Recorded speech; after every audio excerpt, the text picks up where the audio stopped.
Hi, I'm Art Bergeron, and welcome to Frank and Mary here in Marlborough. If you haven't seen this show before, I'm an elder law attorney. That's my day job, but this is not about my day job. It's about my friends Frank and Mary. If you've been to the many presentations I've done down at Trish Pope's place at the senior center, you know that Frank and Mary's goal in life is to live in their house until they die and be buried in the backyard. And if that you can identify with that, you want to stay right here in Marlborough, then the point of this show is to help you know the people you need to know, the programs you need to know about in order to do exactly that, to stay healthy, stay safe, and stay here in Marlborough for the rest of your life.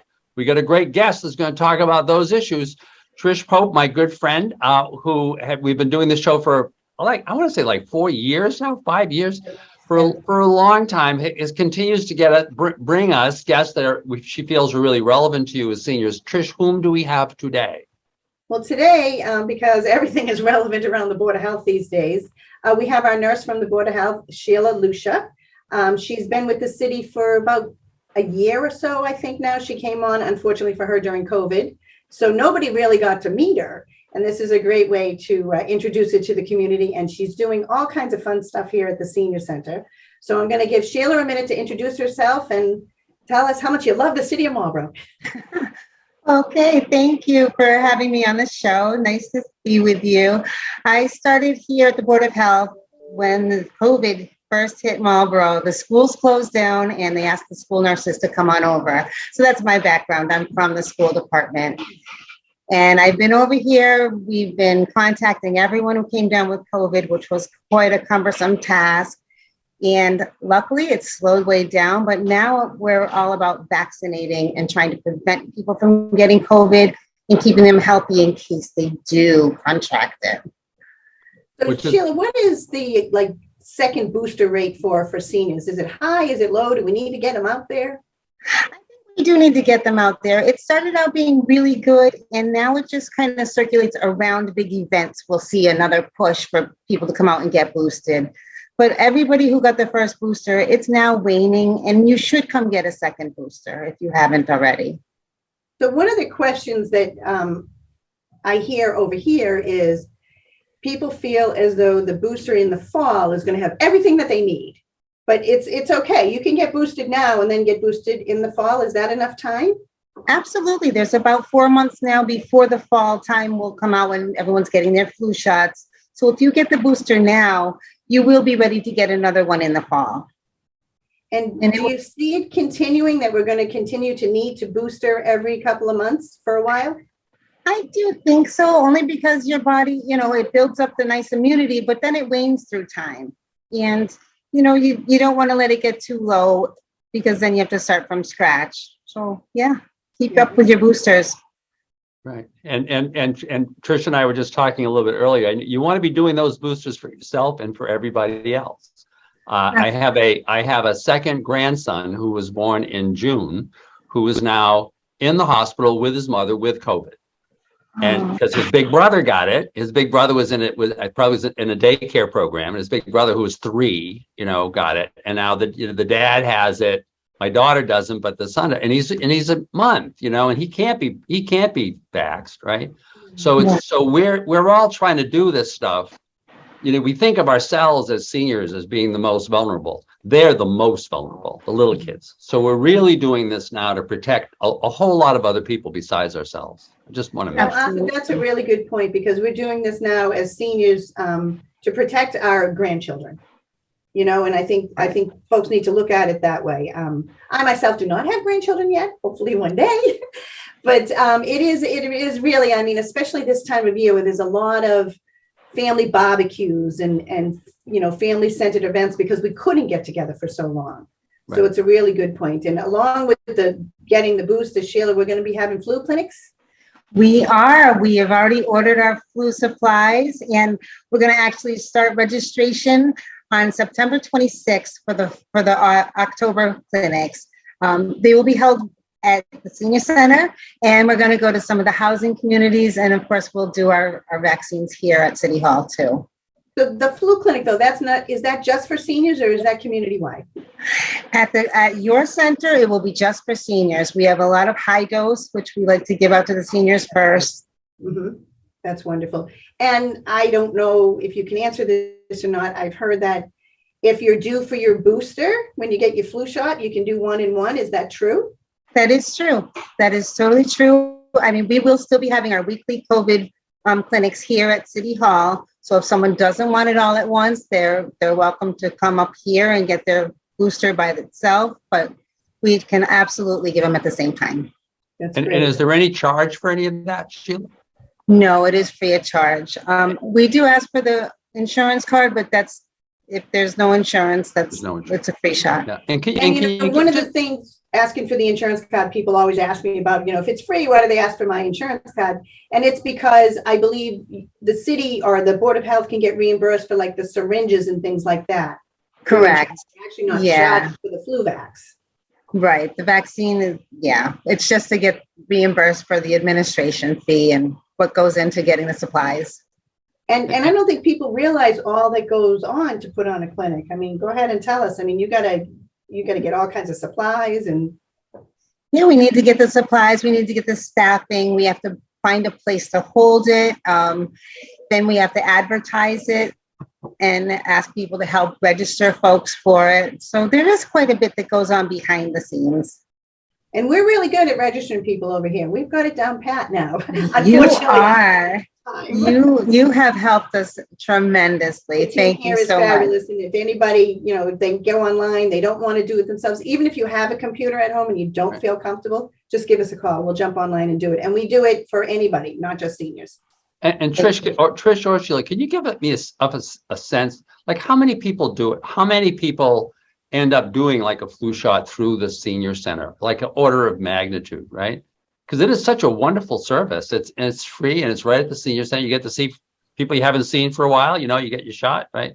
But I'm just curious.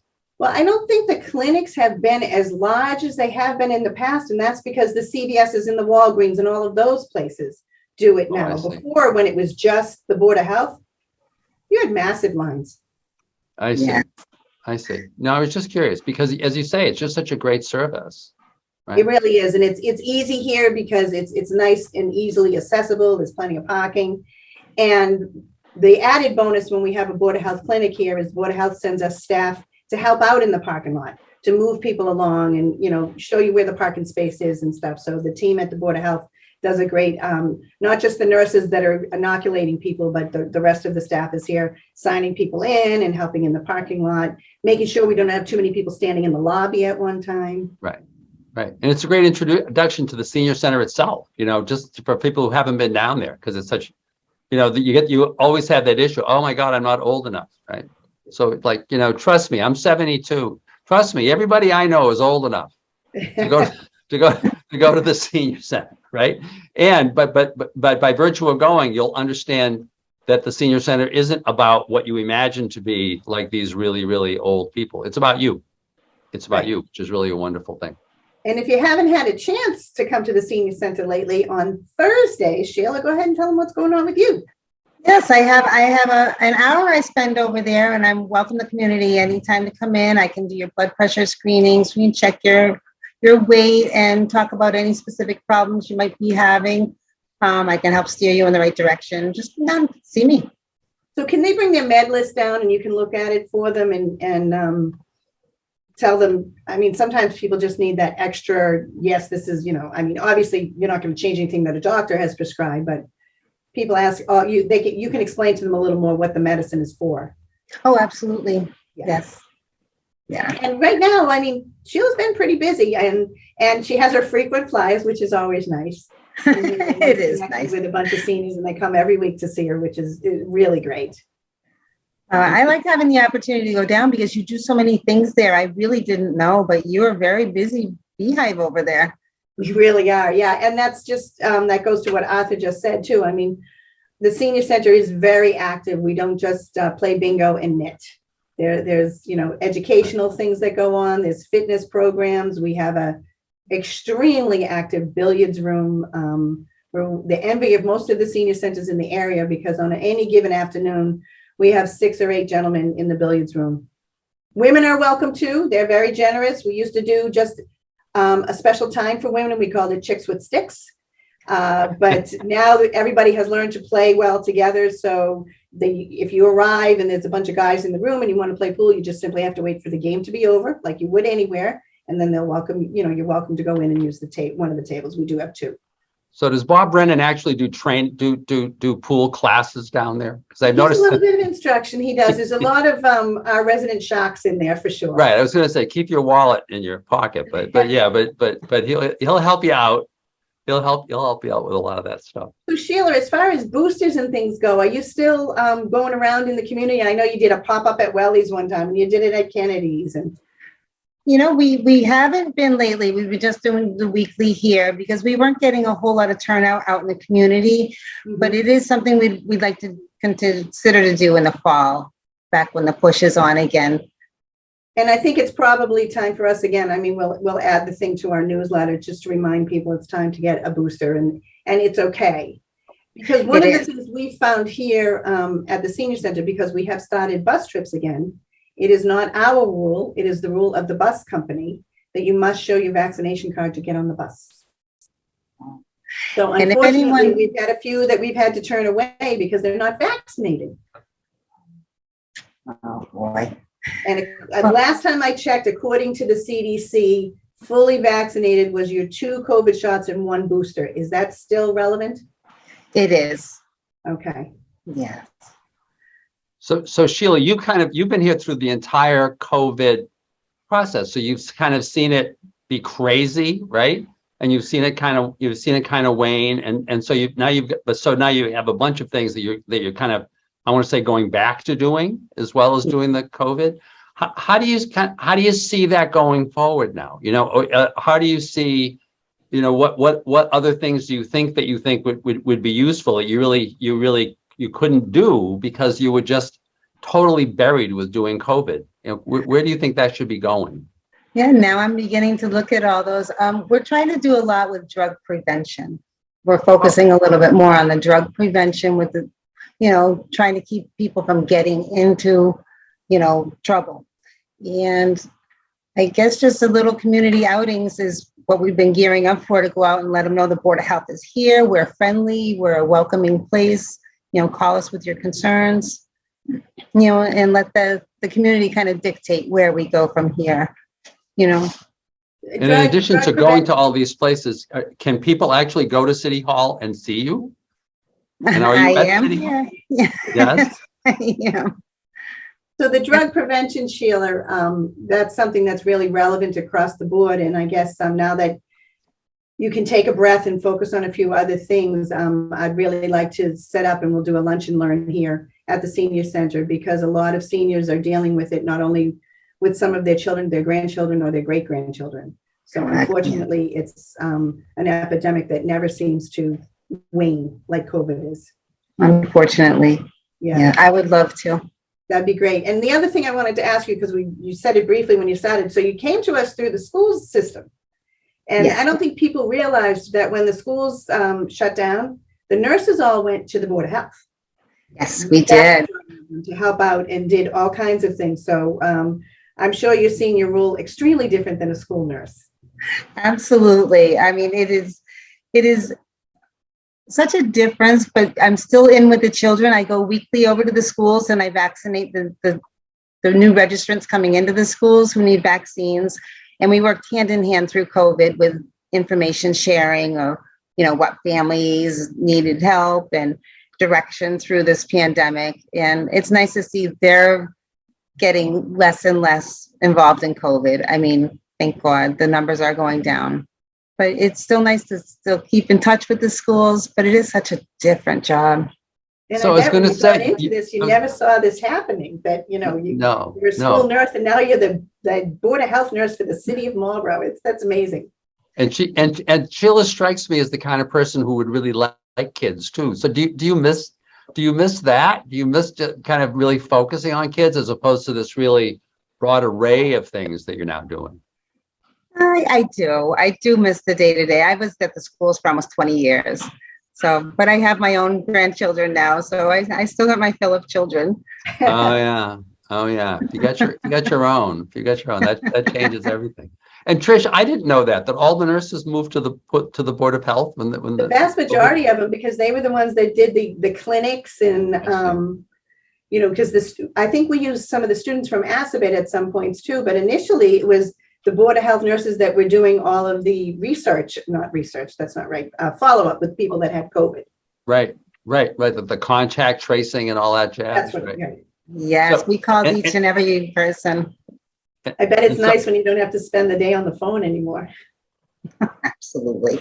Yeah, with people who are like, oh, do I really want to talk to her? You know, do I it's like so many people, you know, it was like the ostrich thing. You just wanted to kind of bury your head in the sand and, you know, come back out 2 years later, right? Right, but we worked hand in hand with Sheila, especially because people were identified, and we had families here in Marlborough that the whole family got sick and they had nobody. So we had a great group of volunteers here at the senior center, and Sheila would send us over their grocery list and we'd go out and do their grocery shopping for them. Wow, so it that's was really a huge team effort all across all the departments here in the city. Right. And I know people seem so, I want to say resentful, but you know, they're like, oh my God, we're still talking about COVID, and kind of don't stop to remember how much positive personal interaction came out of that. How much volunteerism, how much really caring for the people in your neighborhood and stuff. It was just, I don't want to say it was a wonderful time because it was scary, you know, and it's now, you know, to the point where it's just less scary. But it brought out a lot of that real teamwork. And I just, you know, you kept seeing it, you know, because it was really kind of day-to-day adjustments among all the people. Trish, you know, you would talk about getting together, you know, with the mayor and the other, you know, the department heads and just kind of coordinating everything. It was like a big deal, right? So it shows it can be done. It just shows it can be done. And I hate to say that, you know, there was a few silver linings in it, I guess, is in an awful situation. It also brought, you know, I saw it here, it brought neighborhoods together because neighbors were finally talking to each other again, as opposed to driving into your garage, putting the door down and going in your house. Right. Because people were home.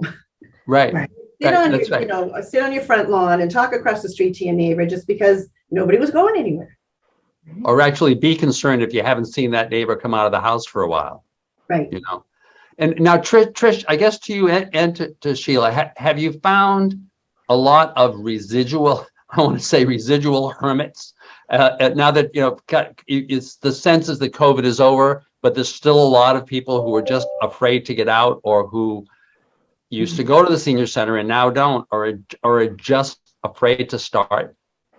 There is still a lot of fear, and there's still a lot of people at home. And even we see now some of the folks coming out, it wreaked havoc on the psyche of seniors. And we're actually starting a new mental health program here in September to try to help some people through that are just can't get over the terror of the whole thing. And it was terrifying for everyone. Right. Yeah. Right. Because I just still see it with clients that there are many people who still are just really afraid to even get out of the house, you know, and you can't say, well, it's safe, you know, it seems like it's safer, you know, but to get people over that hurdle again, especially if you're a senior, you get out of the habit of just kind of going out. And you know, it's one of the things is you used to, everybody did it. You know, you give somebody a funny look if they had a mask on. Right. Masks are always welcomed here, and everybody needs to do what makes them feel comfortable. And I think we've gotten a lot less judgmental in that thing, because in the beginning, if you had a mask on, people were staring at you like, you're not vaccinated. Right. Did you see a lot of that, Sheila? Yes, absolutely. But you know what? If you get your booster and you just try to make yourself distance from other people, don't feel afraid to turn around and say, you know what, please back up a little bit. Wash your hands. That's the most important, is make sure your hands don't touch your face if they've not been washed after touching anything in the stores. But there's ways to keep yourself healthy, you know, and you can get back out there. And I agree, wear the mask. If you're uncomfortable, put that mask on. Think nothing of it. Yeah. Because I think the converse is also true, that there were times where if you saw a person without a mask, it was like, oh my God, what are you doing without a mask? Whereas kind of like now in general, as you say, Trish, people have just become kind of respectful of each other, of the fact that, I agree, yes. you know, if you're worried about it, you keep social distancing, or you use your mask, you kind of do the things that you need to be doing, which is like, that's kind of like the goal of the exercise. Exactly. So I just think this has been terrific. Just Sheila, it's been great to actually get the chance to meet you, right? And to hear some of the background about how you ended up there. And Trish Pope, thank you very much for doing this. I think these are really, for as we always talk about this show, you know, for a lot of seniors who aren't especially those who aren't getting out very much, being able to see some of this on the local cable station is really important, because maybe they're not crazy tech savvy, dying to upload this on their laptop, right, or download it, but they'll watch it on TV. And now that they know that you're a friendly face, you may be getting more people just kind of stopping over to say hello. That would be lovely. And Sheila comes with swag, so you know, I'm just saying, you know, if you drop by on a Thursday.